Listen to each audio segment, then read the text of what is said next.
आगे भी किसी प्रकार की ना ही कोई नौकरी की, ना ही कोई किसी प्रकार की उनको आमदनी की किसी प्रकार की कोई उम्मीद दिख रही है। और स्वाभाविक है कि प्रदेश की जनता अपने आप को असफल महसूस कर रही है आपके नाम और एकत्र होकर 2027 के इस विधानसभा चुनाव में भारतीय जनता पार्टी को भाग लेगी। सर बदायूं के रुदायन से जिस तरह से टोपी उतार कर बजरंग दल के कार्यकर्ताओं ने हम आदमी की और इसकी मैं पर सर उन पर सिर्फ 151 की कार्रवाई की है। एक ही मात्र लिखा हुआ है। जब प्रदेश के मुख्यमंत्री मुंह खोलते हैं तो आपने देखा होगा क्या करते हैं, जातीय धार्मिक द्वेष उन्माद फैलाने का ही वो काम करते हैं।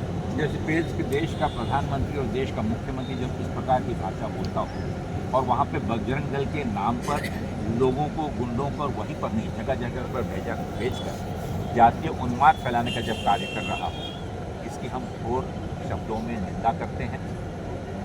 भले ही कोई किसी वर्ग का हो, हर पिछड़े, हर कमजोर वर्ग के साथ में कांग्रेस डटकर खड़ी है। माननीय राहुल गांधी जी के नेतृत्व में चाहे कोई भी उसकी कीमत देना हो।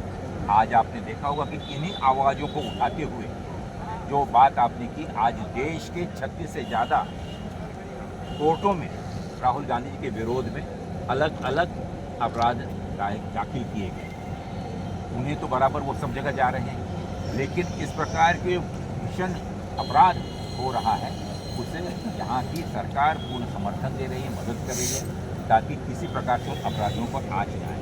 दिखावे के लिए केस रजिस्टर हो ही जाते हैं। जिस तरह से एपस्टीन फाइल में भाजपा के लोगों के नाम शामिल हैं और मगर कुछ लोग इस्तीफा देने से बच रहे हैं, जबकि अन्य देशों में ऐसे नाम सामने आए हैं, लोग इस्तीफा दे भी हैं।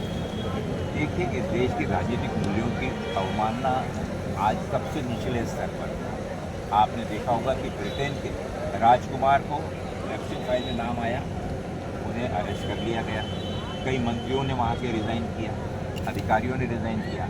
यहाँ पर पूर्ण रूप से ठगा मुंडी का कार्यक्रम चल रहा है। रात दिन सरकार इन चीज़ों को लेकर बेचैन है कि किस प्रकार एप्सिन की जो आंधी आई है, जो सुनामी आई है, उससे किस प्रकार से इस देश का प्रधानमंत्री, इस देश का ये कैबिनेट मिनिस्टर बन जाए। लेकिन आप जानते हैं उसी से ध्यान हटाने के लिए AI की दिन दुनी रात चौगनी उसकी तारीफ की जा रही है। बच्चों ने अगर आक्रोश व्यक्त किया सामान्य गानेवाली तरीके से, शांतिपूर्ण तरीके से, उनको आतंकवादी और अपराधी घोषित किया जा रहा है। पूरी देश का मीडिया मात्र उन युवकों से प्रश्न पूछा कि उनने ऐसी अवमानना, देश की अवमानना की। लेकिन जिस एप्सिन फाइल के चलते हुए इस देश के मंत्री, देश के वरिष्ठ नेताओं के नाम जिस प्रकार से आए, उस पर अभी तक उससे ध्यान हटाने के लिए ये पूरा सोंग रचा जा रहा है। लेकिन कांग्रेस ने बहुत स्पष्ट तरीके से जो प्रश्न पूछे, चाहे एप्सिन फाइल पर हो, चाहे चुनाव आयोग पर हो, चाहे लोकतंत्र और संविधान को बदलने वाली उनकी साजिशों पर हो, हम लोगों का ध्यान भटकने नहीं देंगे। और इस प्रकार के संविधान संवादों के माध्यम से लोगों को बाध्य करेंगे, सरकार को बाध्य करेंगे कि वो इन प्रश्नों का जवाब दें, उनका समाधान। जिस तरह से मेडिकल कॉलेज, बदायूं का मेडिकल कॉलेज है, वहाँ की व्यवस्थाएँ जिस तरह से चौपट है, समाजवादी पार्टी के जब समय में बना और आज जो व्यवस्थाएँ इस देश की पूरी स्वास्थ्य व्यवस्था, शिक्षा व्यवस्था पूर्ण रूप से ध्वस्त हो चुकी है। 16,000 से ज़्यादा विद्यालयों को, सरकारी विद्यालयों को, शालाओं को, पाठशालाओं को बंद कर और निजी हाथों में सौंपा जा रहा है। अस्पताल की यही हाल है कि सरकारी अस्पतालों को निजी हाथों में सौंपने की ये तैयारी है। आपने देखा होगा कि सिर्फ यही नहीं, पिछले दिनों विधानसभा में मैंने खुद देखा कि एक तरफ जिस अस्पताल की नींव बन के तैयार है, वहाँ मशीन तैयार नहीं, अभी तक उसकी व्यवस्था सुचारू रूप से चालू नहीं हुई है। और उसके सामने भारतीय जनता पार्टी का कार्यालय 5 स्टार कार्यालय बनाया गया है, जो कि पिछले 4 वर्षों से पूर्ण होकर काम कर रहा है। तो पूर्ण रूप से दुर्दशा प्रशासन कर रही है। ये सरकार पूर्ण रूप से विफल है और जनता की आवाज़ को अनसुनी कर रही है।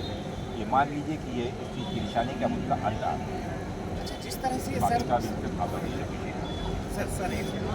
जिस तरह से सर बटुओं पर शंकराचार्य पर अत्याचार हुआ, इसके इतने समय के बाद अब डिप्टी CM को ख्याल आया, उन्होंने बटुओं को जिस तरह से कौन से बटुओं का सम्मान किया? वो बटुओं का सम्मान नहीं किया जो शंकराचार्य के साथ जाओ फिर कहा सम्मान करना तो उन भटकों का चरण धोएं जिन भटकों को जूते से मारा गया, कपड़े उतार कर मारा गया, कपड़े फाड़ कर मारा गया, जो शंकराचार्य के साथ थे।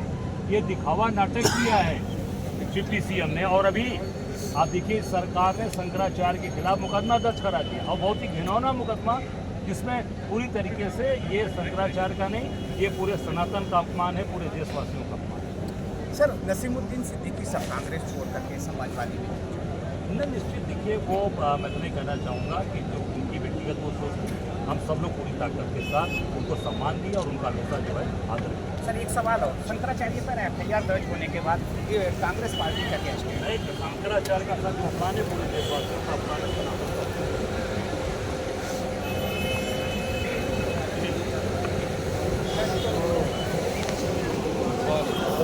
है।